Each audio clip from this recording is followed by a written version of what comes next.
I guess. All right, recording. Oh my goodness. So it has taken the tech monsters have been crazy lately. Absolutely out just nutsoid over the last month. It's been nuts. Anyway, we're talking today about cats in Egypt and other places because we cannot stay in one country. It just won't happen. So, and I had ChatGPT come up with this adorable little picture for me, and I tried to be as specific as possible, but ChatGPT does not understand what a Kentucky Derby style tinfoil hat could possibly look like. I may have to try to upload a picture of my hat so it will know, but anyway. Yeah, that's probably the only way because it basically steals from everybody else. Well, I mean, So. but you can search Kentucky Derby hats, you know? Right? So I don't know why it came up with two different ones that were kind of, this was the fatter one, and of course the flour helped. Um, but yeah, I don't understand why it had issues with this, but I thought it was cute anyway. Um, okay, cats, not only in Egypt, but especially in ancient Egypt, were seen as divine protectors. They were believed to have a spiritual connection and could ward off evil spirit. They had a goddess, a cat goddess, Bastet. I'm assuming that's how you say it. Who was the protector of homes, fertility, and childbirth. And Egyptians thought cats could sense danger, and their ability to hunt venomous snakes and rodents made them guardians against physical and supernatural threats. And I would say I do think cats can often sense danger. I do think that's maybe a possibility. Oops. We have with us today, we have Catherine from Okie Dokie Explorers. She is our oldest daughter. Let's see. We have Chloe, our oldest son. He doesn't he doesn't get on very often, so you guys enjoy this one. Enjoy this one.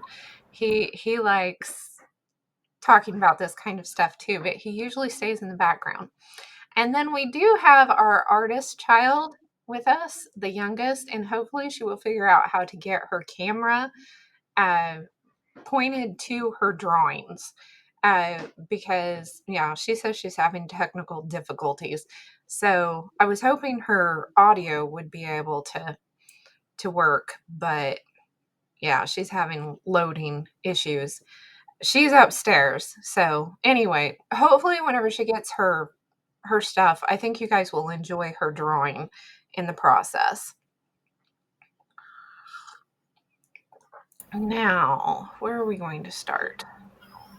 That was not where I was going to start, but we will get back over here. Okay, I've been all over the place. I have so many tabs up, it's ridiculous. Okay, one of the things that kind of started us down this way was me doing the research for my book before I realized it was going to be a book. But I love this Drawn Right Through History series. If you homeschool and you haven't got these yet, it says 8 to 11 years old, but I'm pretty sure we used them a little bit younger and enjoyed them much older. So these were a lot of fun, and they just kind of helped jumpstart. Also, my mother gave us one of these, an older version of the eyewitness books of ancient Egypt. So those are two just fun resources that I think anybody would enjoy. If you like to color and do journaling and stuff, an adult could even enjoy these right here. So I just wanted to kind of mention those two resources, and I'll have links below.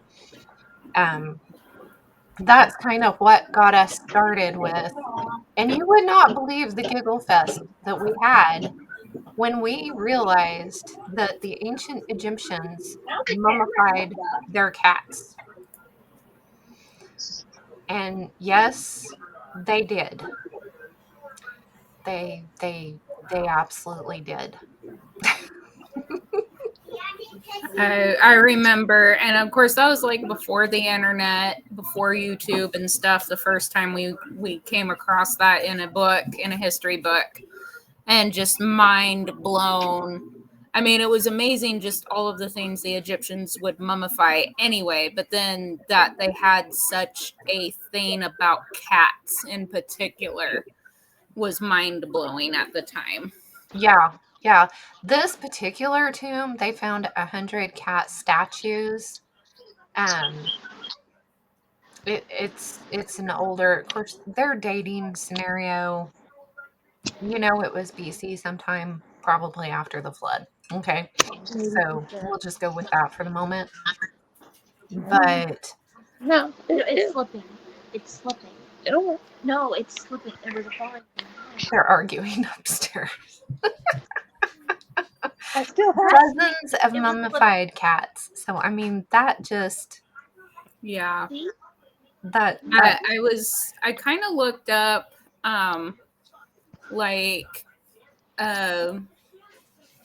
cats across the world and like just kind of doing some research. From what we can tell, our oldest interaction, quote unquote, with cats, they found a grave site in Cyprus during the Neolithic period.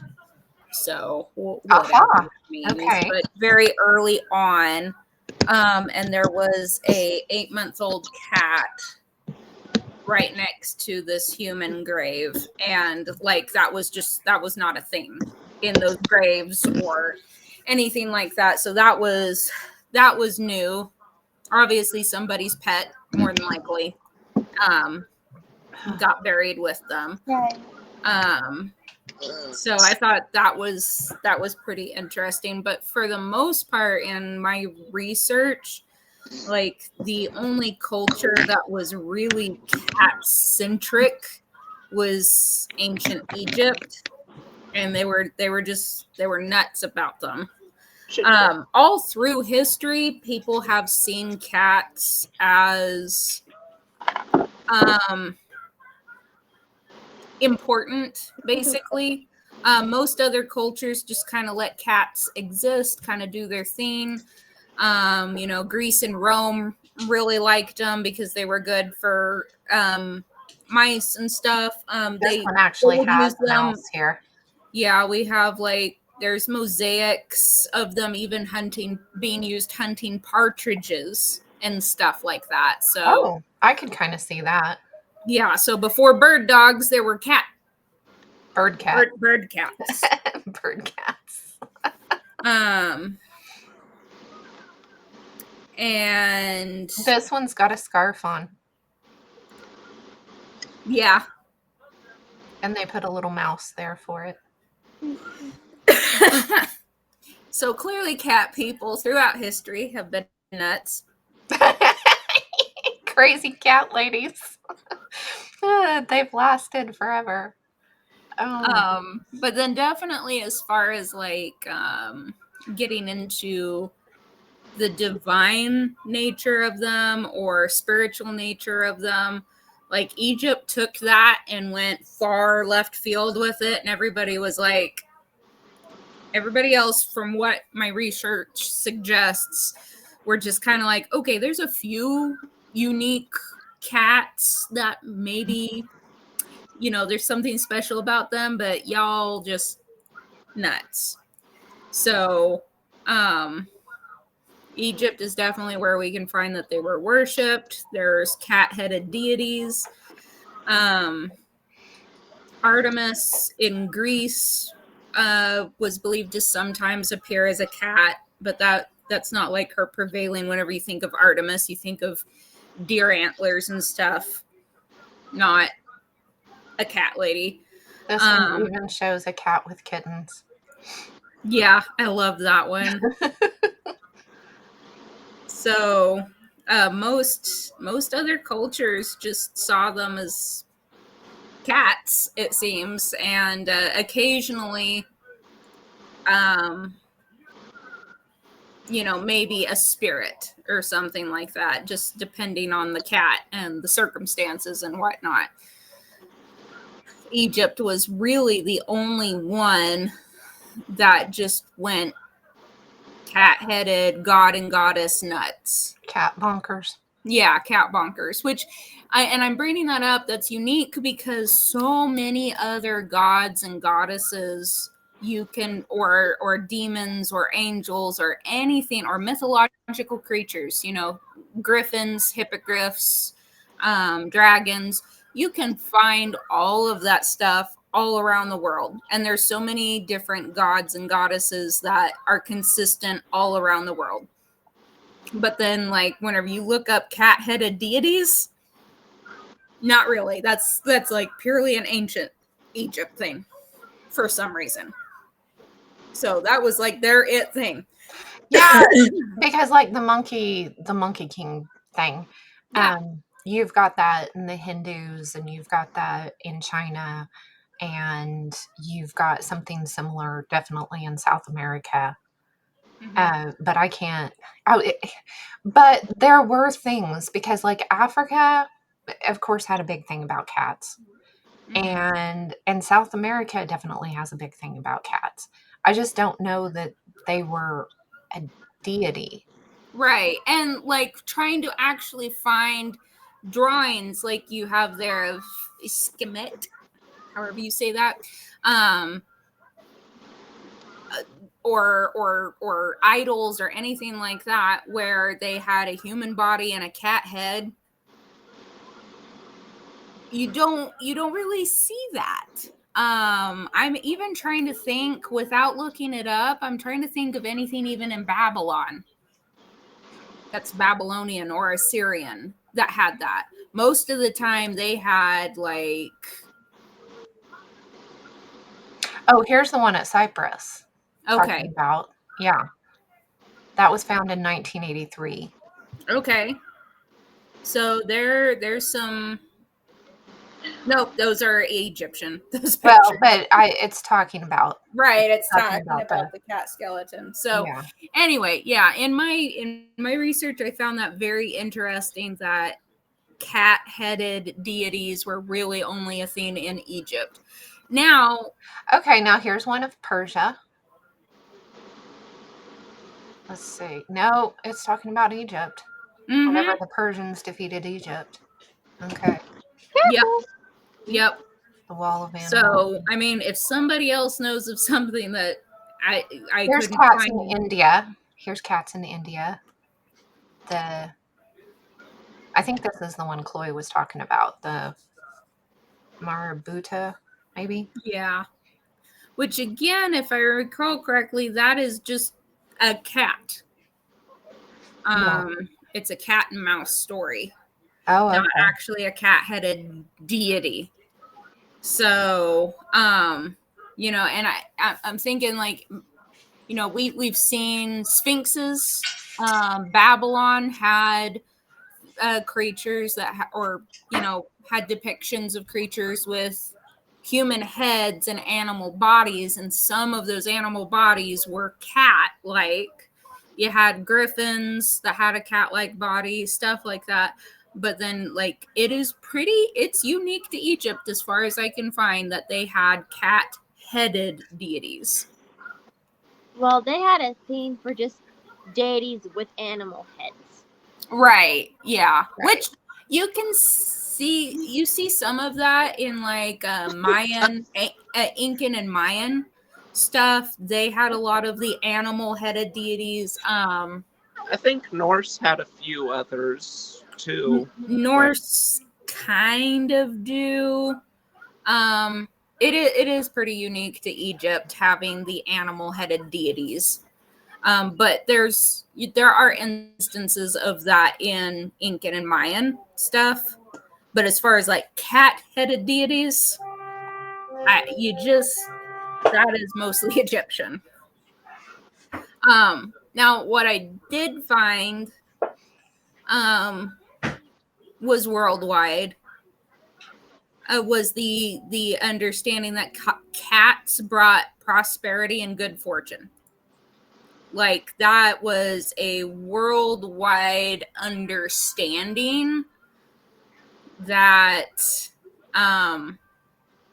they were seen as protectors, very often connected to the afterlife. But almost every culture saw cats as a sign of good luck. And that only changed after some mythos in the in Ireland that spread to Europe. Yeah. With the black cat thing. Well, and that probably came from Egypt, because there's evidence that Ireland was settled by redheads from Egypt. Yeah, that's possible. Yeah, that's what I'm thinking. Now, lions in Israel were a big thing. And then, let's see, I'm trying to find where... there it is. The Gadites, vigilant, mighty men, went over to David at the stronghold in the wilderness, men trained for war who could handle large shields and spear, whose faces were like the faces of lions, and they were as swift as the gazelles on the mountains. Some people... That's always been a fascinating one. Yeah. Like, it just drops that, like, you're supposed to know what to do with that, and it's like, excuse me? And some people, I've seen some people compare, like, a lion's face to, like, either some of the tribes in Africa or the Apache. Yeah. And I'm where like, you kind of get the flat nose, the wide flat nose thing. Yeah. And then the big mane of hair and stuff. I've seen that too, and I'm kind of like, that's a stretch, though. Yeah, maybe. I mean, and those, both tribes, the one in Africa and the one over here, are known as warring tribes. Valiant, mighty men, you might say. So, I mean, yeah, maybe, but historically speaking, through the Bible, if you have mighty men in the sentence, that typically means Nephilim. They were more than men. Yeah, Nephilim, absolutely. Yeah, absolutely. Maybe. Yeah, and the word, let's see if we can put this together. The word for lion, okay, is the same word. Okay, because I was looking these up. So we've got two words for the word lion in the Hebrew, 743b from Ara, and we've got 738 is also from Ara. And let's see what Ara is. To uncover, to expose, to bare. So the word used for lion actually means to uncover, to expose. Isn't that interesting? And then Yeshua is called the Lion of the tribe of Judah. That we could go a whole place with that. I'll leave it for the moment, but we could go a whole thing there. And then in Genesis, we have lion, but then we have lioness as a completely different word. So we've got Genesis 49:9. Judah is the lion's whelp. From its prey, my son, you have gone up. He crouches, he lies down as a lion or lioness who dares rouse him. And then this word is the word lion or lioness. So we've got a few different words here. But this word right here that definitely means lion or lioness is not the same one that is used figuratively in the faces, the mighty men who have the faces of lions. Isn't that interesting? Yeah. Yep. So I think that says something. Yeah.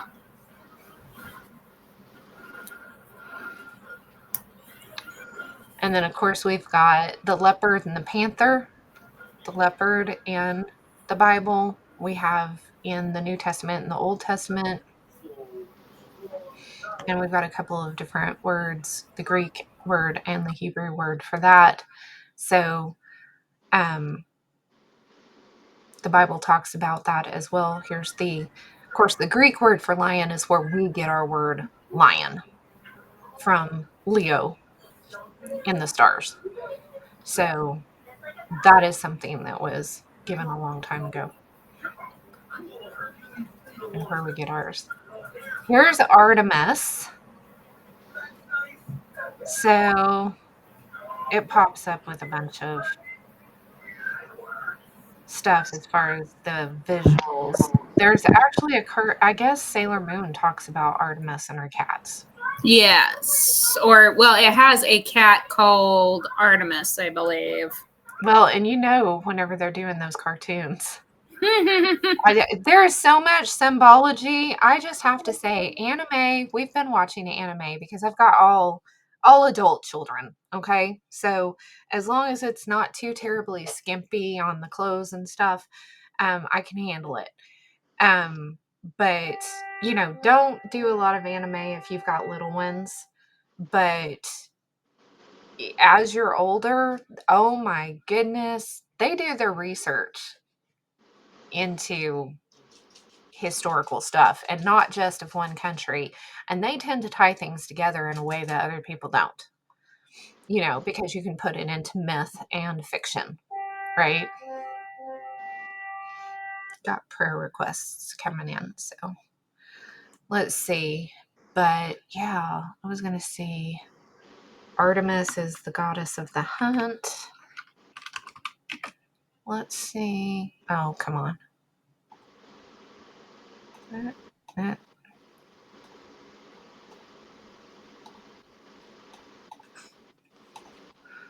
Thought maybe it would come up with.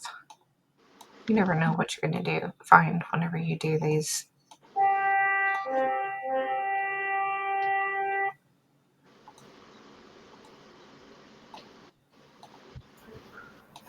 So I know Chloe and Lana were talking about the origins of the lucky cat that you'll see at the a lot of times at like Chinese food restaurants, sometimes Japanese.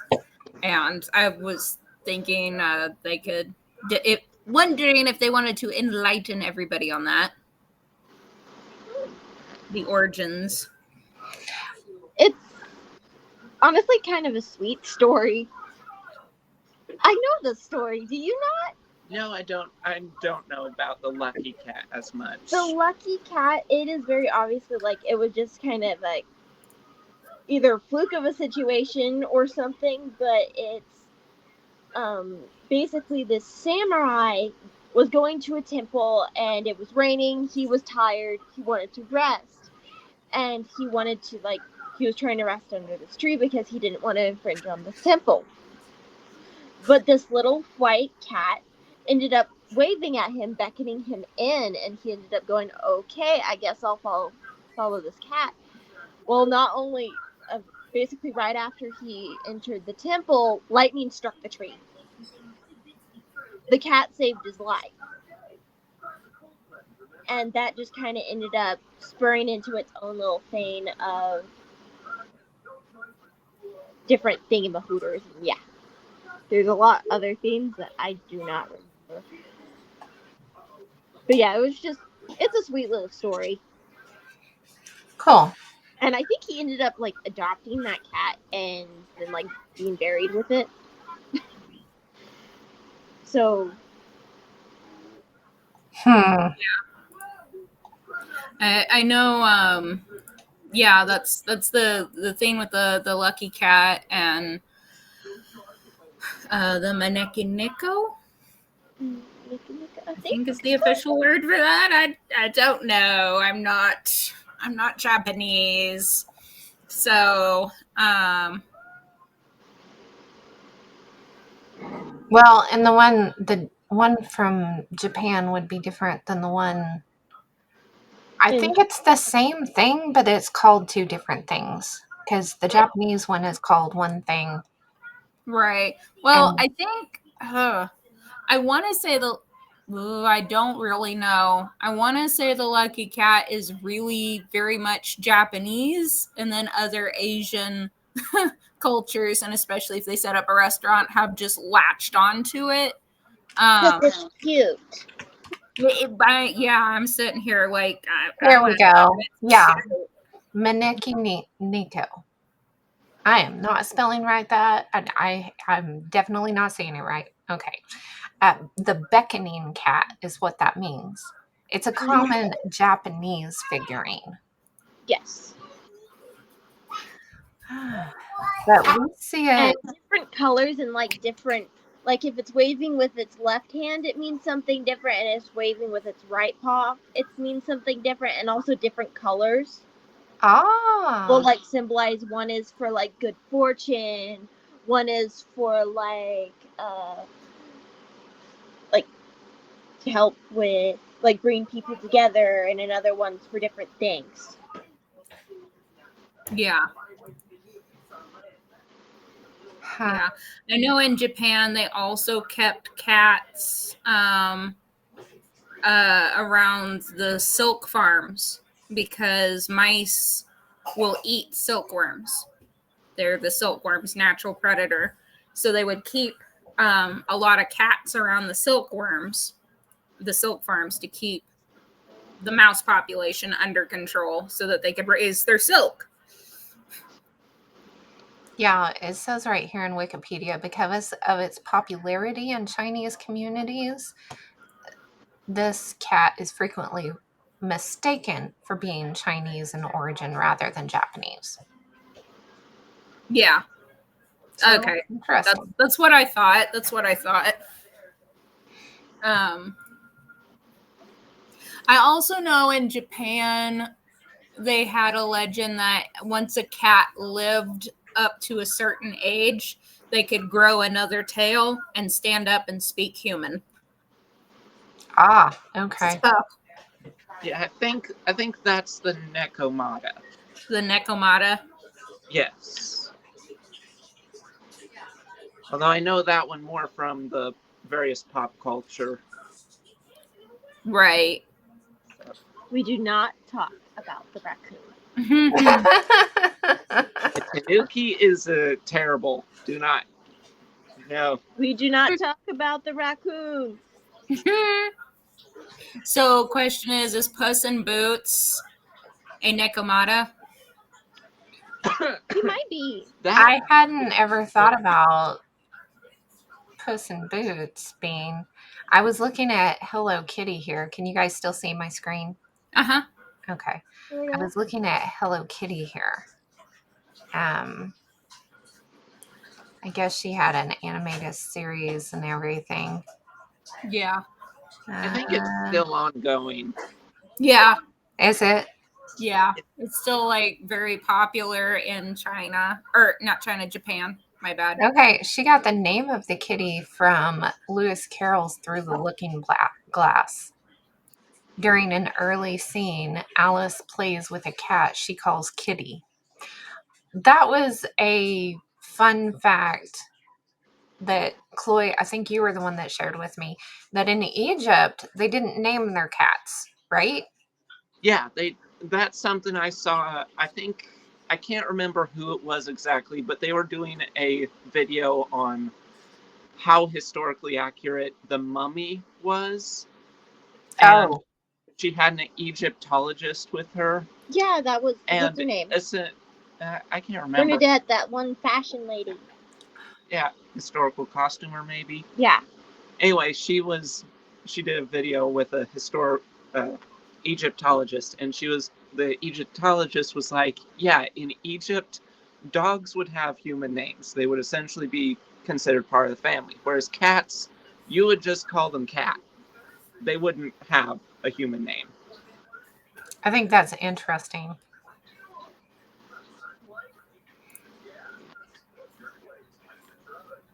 Which, can you guys see what I'm doing at all? Yeah, in the corner. We Yeah. can. Okay. Yeah, I've got it in there. So anyway, it doesn't look like, I'm not seeing anything in here that Hello Kitty is like any kind of a deity or anything. It looks like she's just basically a cute little kitty that's Yeah. based off of. Yeah, I remember. So, whenever I was younger, I had a pen pal who lived in Japan, and she would send me a lot of Hello Kitty stuff. And I Yeah. remember some church members at the time flipping out and being like, "Oh, well, that's basically like a lucky cat, and that's evil and everything." There's and- nothing in here that says that. No. That doesn't mean that it's not, but Well, later, whenever I got to research it and stuff, I was like, there's nothing about Hello Kitty that makes it evil. So, I don't know that there's anything about the lucky cat that does, unless you're one of those anti-luck people that just even the word coming out of your mouth is bad. Which right. You're getting into your own superstition at that point. So this looks like salt crystals with it. That wouldn't be, as long as they're not. I've never seen one that was like surrounded by food or anything. No, they'll have a they're just Buddha. outdoors. They're a welcoming thing.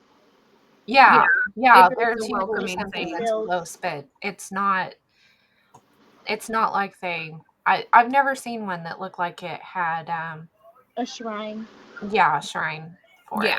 Sometimes they have flowers with them, but that's purely for decoration because they're cute. Now, the Hindu, that might be another thing. I don't know. Because the Hindu, of course, the Hindus have got everything. Oh, there's the double-tailed Japanese cat. So, ooh, wow. This is just like a whole list. Frog, reptile, nagos, lots of nagos. Yeah. Let's see. F. Well, did it work? Control F. Cat. I know in Russia, it used to be a thing that if you were about to move into a new house, it was you wanted a cat to go into the new house before you moved in. And that was said to bring good fortune. And they are, to this day, I guess, they're still the only animals allowed to enter the temples in the Russian Orthodox monasteries. Oh, that's interesting. Yeah. Well, here is one. Here's a cat Vahana. But a Vahana, what's a Vahana? It's not the deity itself. It's like the pet, I think. Is that what it is? Yeah, I think it's the ride. Basically the pet or the ride. Entity, a Hindu used as a vehicle. It's a vehicle. That's what I thought. So she must have rode a cat. Yes. Okay. So again, similar to she kind of reminded me of Freya. Like Freya had a chariot pulled by cats. She rode a cat. There's several goddesses across the world that have cats as a form of transportation. Right. But then it's like it's just unique to Egypt to have the cat-headed deities. Well, this one even looks Egyptian, this illustration. Right. So that I don't know what artist did that, but I think they got the point there. Let's see. Where was I? Yeah, now there's werecats, a were-tiger in India is a dangerous sorcerer. So that would be like a shapeshifter or something. Yeah. So Yeah, and there were, from what I've seen, there's like lots of lots of stories of shapeshifters that shift into cats. That was the common thing in a lot of the Mayan stories and stuff. Well, I think we have that up here too, don't we? Maybe not. Yeah, yes. Certain spirits would, there was like, I'm sure there was a cougar spirit. I'm not sure. You go find those at the bar now if you're a young male of drinking age. So There's a ball-tailed cat. Where are you from? Ball-tailed cat, similar to the traits of a mountain lion. Let's see. Where was that from? It's not saying. I know the Hopi of Arizona saw cougars as spiritual guardians of their tribe. A cabot. A cat rabbit. There you have a cabot and you have a jackalope. Okay, That's interesting. Funny. That would be a chimera. A cactus cat. I've not heard of that one. That's interesting. American Southwest. Cactus cat are bobtail-like creatures covered with thorns and long spines extending from their legs to their tails.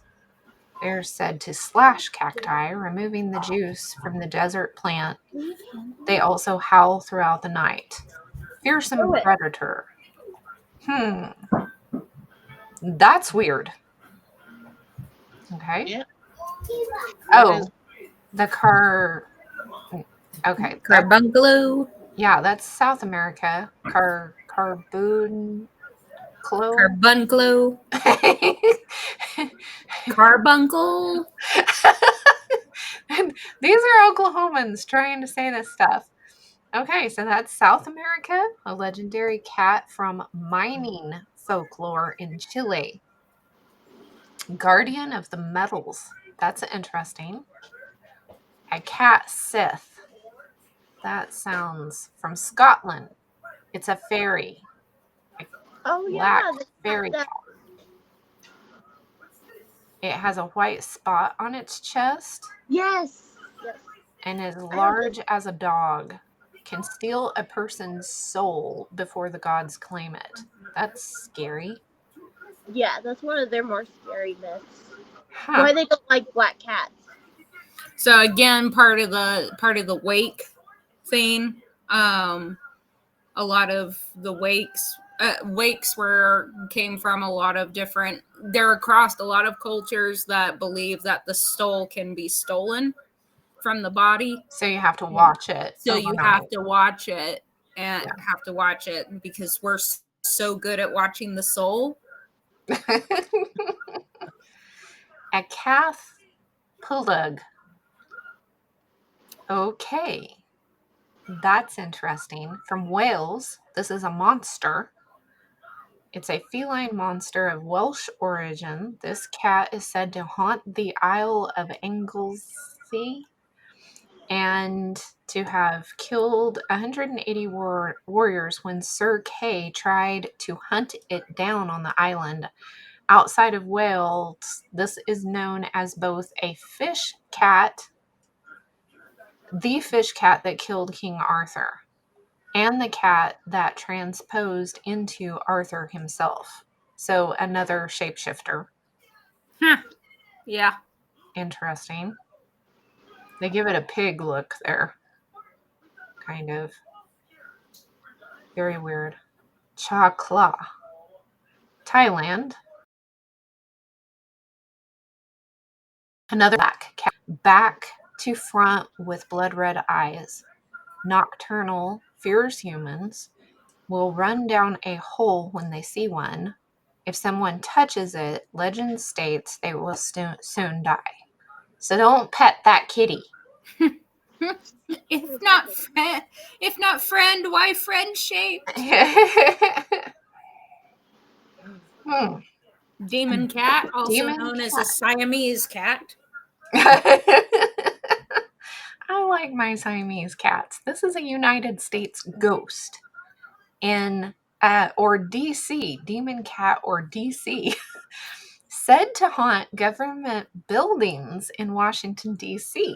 Oh my goodness. Legend wow. dates to the mid 1800s when cats were brought into building basements to kill mice and rats. Apparently, one of these cats never left even after death.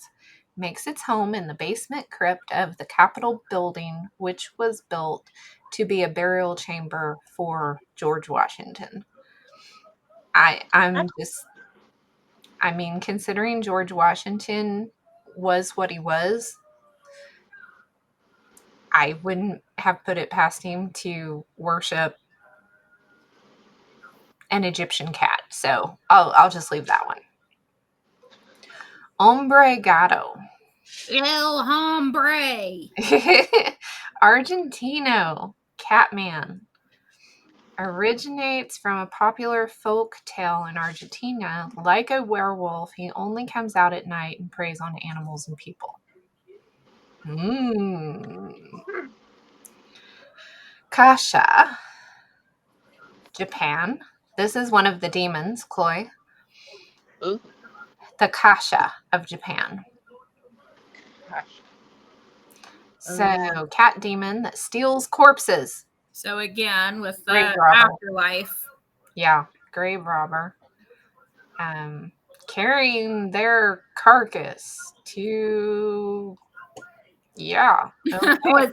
So again, another wake thing, except that they take it to a different level and they're going to trick it first. Funeral performed twice, rock placed in the coffin. Okay. Yep, place a rock in the coffin or a razor on top of it to keep that kitty from swiping the corpse. All right. Why would it want to swipe the corpse to begin with? That's my question. Yeah, exactly. Ireland fable, the Kilkenny cats, are a pair of cats from the county Kilkenny in Ireland. I'm probably not saying that right again. These two fought each other so viciously that only their tails remained after battle. I've seen some tomcats that really go at it. These cats became synonymous with conflict, likely to ruin on both sides. Symbolism was reclaimed as a symbol of tenacity and fighting spirit. The Cats is now the county nickname for the Kilkenny hurling team. Lycus. Okay, Greece, a fable. This dude taught King Lyncus to become an expert in the art of agriculture. The king refused to share his knowledge with his people and tried to kill his teacher. He was turned into a lynx as punishment. Okay. Lynx, Greek mythology in North America, mysterious creature, is a real animal, but also a mysterious creature that is thought to be a keeper of secrets in North American legends. The cat symbolizes the revealing of hidden truth and the power of clairvoyance. And they scream. They have the weirdest howls. Yeah. They have big honking feet. I just know... we've got bobcats out here, but I swear to you I've seen lynx before. And the local trapper guy and everybody says we don't have these out here, but I think I've seen them. So, because there's a difference between that and a bobcat. Okay. Mafdet was a cat goddess.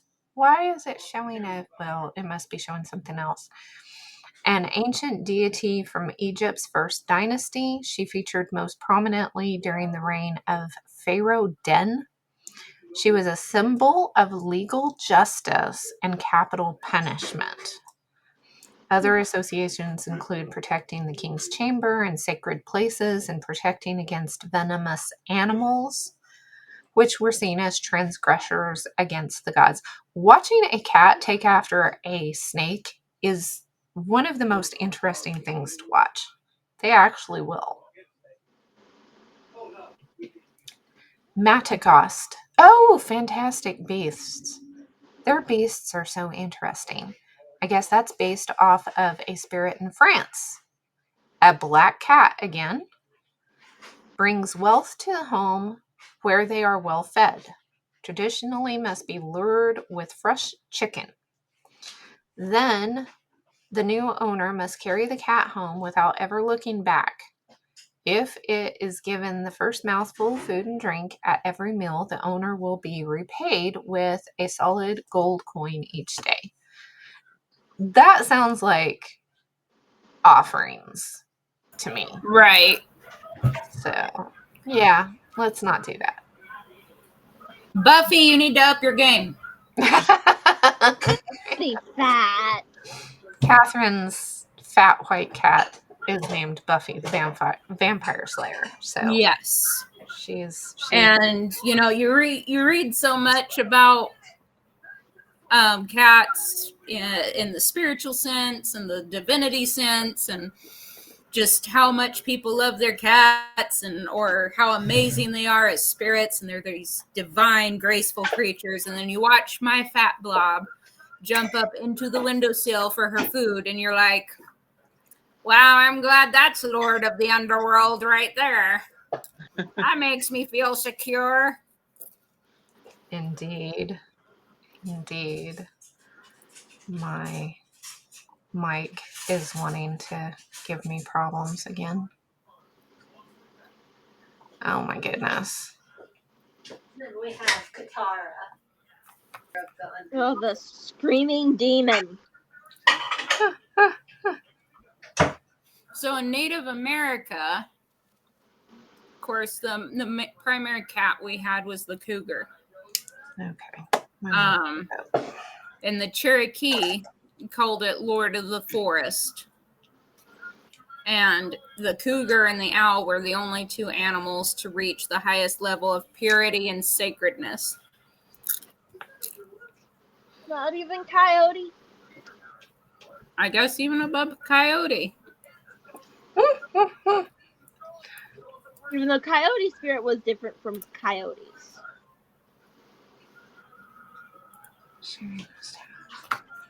Okay. Now the Cherokee also had a legend about the Wampus cat, and I forgot about this. But the Wampus cat is depicted as a fearsome half woman, half mountain lion creature that roams the wilderness as a punishment for violating sacred rituals. Okay. Oregon has a splinter cat, a ferocious nocturnal cat that flies through the air and knocks over trees, leaving behind a silvery ghost. Huh.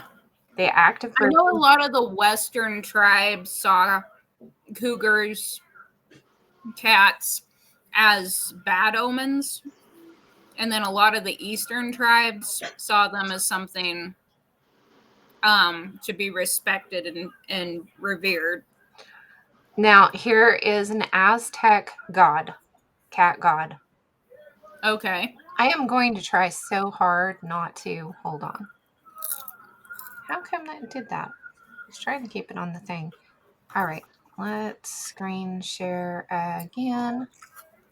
Yeah. So we found one. Okay. I am not going to even try to say that word. So, yeah. Tepe something. God of darkened earthquakes, caves, echoes, and jaguars. most often depicted as a jaguar, and is the god of the 8th hour of the night, rules over the 3rd day of the calendar. Okay. That is oddly specific. Isn't it, though? But then he's depicted as just a man in a jaguar outfit. Jaguar outfit. Yeah. Interesting. Probably another shapeshifter. Yeah, probably. That's what I was thinking. Interesting tidbit. It's a bit off topic, but something I've found is that most cultures that have shapeshifters tend to split them up into 2 groups. One group is more than often a terrible idea, where they're shapeshifters and they go out to kill people and animals and wreak havoc and all that. Werewolves. Which is where we get the modern werewolf stories. Right. The other group is like the traditional werewolf group, where they're usually not bad people. They just have the ability to transform into werewolves, essentially. Right. Yeah.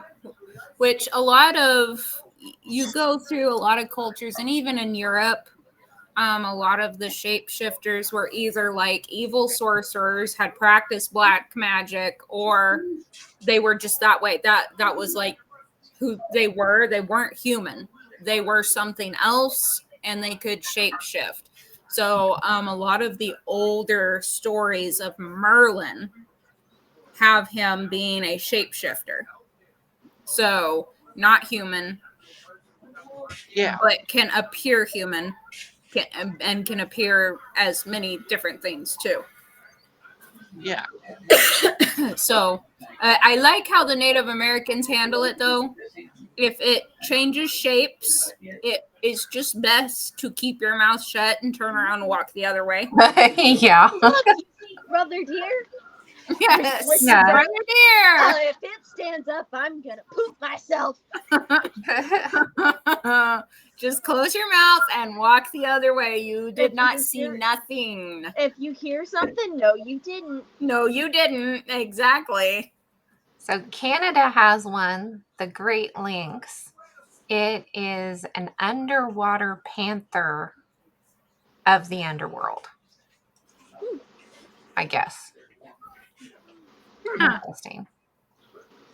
Viewed as malevolent and vengeful, bring death and misfortune. Well, that makes sense. Cats and water aren't a good mix. No. I don't know. I mean, panthers, a lot of time, some of the bear cats do like water. Right. There's And the Wampus cat. Yeah, there's the Wampus cat, green-eyed with occult powers. That's not creepy at all. Cat-like embodiment of a female onlooker. This is your female version of the peeping Tom, I guess. Is a woman cursed by tribal elders. The punishment for hiding under a wild cat pelt to spy on a sacred in ceremony. Aha. White tiger in China. King of beasts. Actually worshipped, the white tiger is actually worshipped as a god, or was during the Han Dynasty, symbolizing power and army. So there's one. The Yule cat in Iceland, I don't remember this one, eats people who haven't received new clothes to wear on Christmas Eve. Well, that's mean. Good grief. Grandma made this story up. See, this is why I need to knit them new clothes every year, because if I don't, the Yule cat will get them. You love my crocheted clothes. And this is why you have to wear Grandma's And this is hand why knitted. you have to wear them. You'll have to try on Grandma's crocheted clothes, or otherwise the Yule cat will get you. Oh Tell me my that's not how this started. Oh my goodness, that is hilarious. That is absolutely hilarious. Oh wow. I guess he's actually like a house pet of the giants. Oh. So, and then if you kind of go off of the the ice giants from Nordic mythology, that might make sense. But it's making me think more because the what I'm seeing is that the old traditional stories are kind of the boogeyman thing for you need to keep your butt in bed and don't get up. Uh-huh. Yeah. It's a children's story. Krampus. It's a Krampus story. Right. So that is too funny. I still like my side of it though too. It's a good excuse for grandma to use. You have to try on grandma's clothes. I That'll eat you. Absolutely believe it. So now I wonder if 2,000, 3,000 years into the future, Grumpy Cat is going to be seen as our ancient culture's deity. It could be. And of course, Garfield. Right? Garfield must. And everybody ate lasagna in his honor. The great god Garfield was usurped by one that they called Grumpy Cat. She was his goddess. Oh my goodness. That is too funny. Oh goodness. Well, let's see. I don't know that we have. The Catholics have a patron saint of cats. Oh my god. And it's a woman. Gertrude. Gertrude of Niveles? Who knows? Oh wow. Founded the Abbey of Niveles, or now Belgium. I don't know if I'm saying that right. If it's Belgium, it might be Niveles. Do you want to screen share? I've gone over all of my tabs, believe it or not. Sure. Let me see if I can.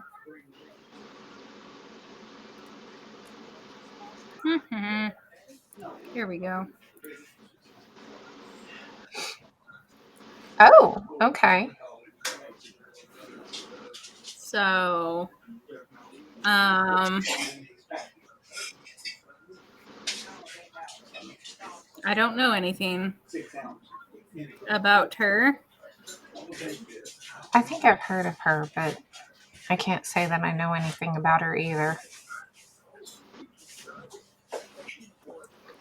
Kind of an arranged marriage thing. Said that she wouldn't marry anybody but Christ her Lord.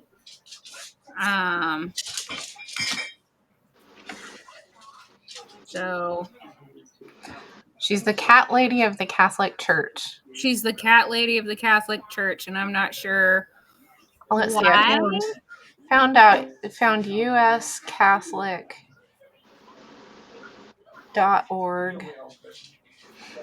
According to no less an authority than Etsy, the patron saint of cats is a woman named Gertrude of Niveles. Yeah. Not to be confused with Saint Gertrude the Great. This Gertrude appears among Etsy's wares, from prayer cards to paper doll sets. That's funny. Oh my goodness. I guess there's quite a lot of history about her. This one says she was born in Belgium. Yeah. In 626 to a family of wealthy nobles.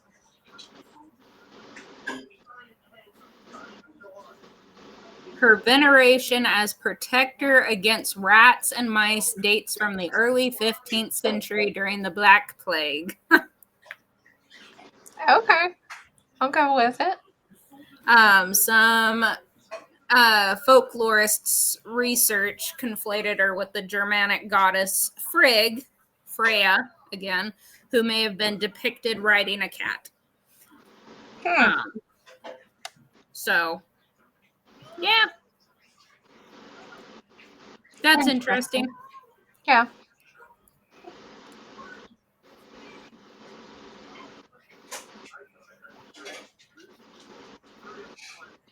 I am being sacrilegious. I drew a lucky cat. It's so cute, though.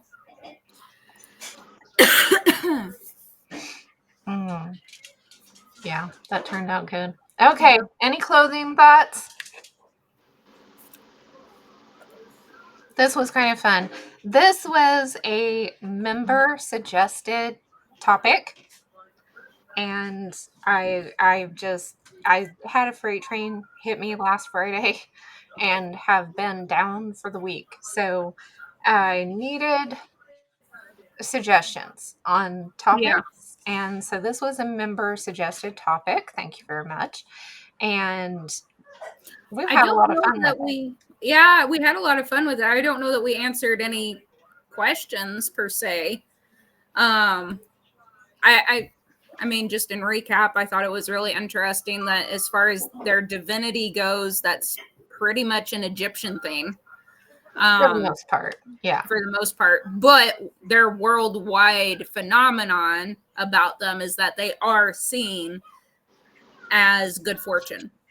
Yeah. So, and can often be linked with the afterlife.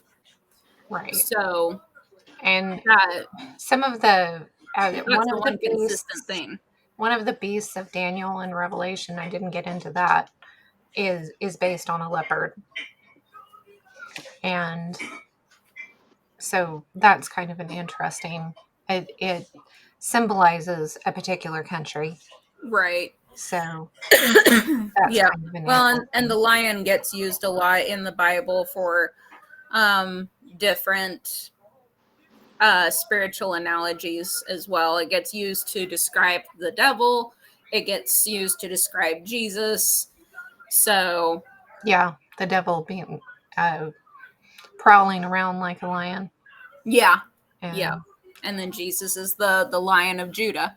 Right. So, there's no denying that worldwide they seem to have some sort of spiritual significance, but how far that goes,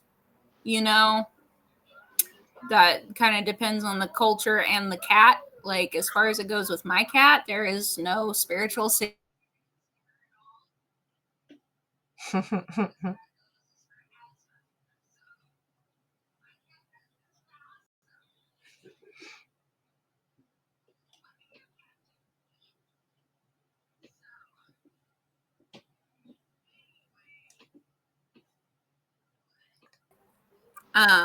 Yeah. So interesting. We should do one on dogs. Yes, we should do one on dogs. I'm curious what cultural significance dogs have. I think that would be good. That would be good. Yeah, and we can tell by the images that there were all kinds of cats, all kinds of different cats. So the Egyptians were showing, like different colors and things. So right, yeah. I think whenever even going back to Cyprus, like the cat body, it was a small cat. So kind of going off of the cavemen tamed the cats or whatever, just like they did the wolves, and then the cats just got smaller. And it's like, I don't think so. I think cats have always had their different sizes. And then some of them were just like, if I come in here and don't act like a complete a-hole, they'll feed me. So this works out. Cat people definitely have a special ability to handle the attitude, because cats are completely different. Watching the cat ladies on my street and these feral cats over here, is just hilarious. Cats definitely know who feeds them and who doesn't. Yeah. So. Oh, goodness. Okay. This was good. So let us know what you think. And if you have any other input, ideas, things that you know that we didn't come across while we were doing this, this was a lot of fun. Thank you guys for joining me today.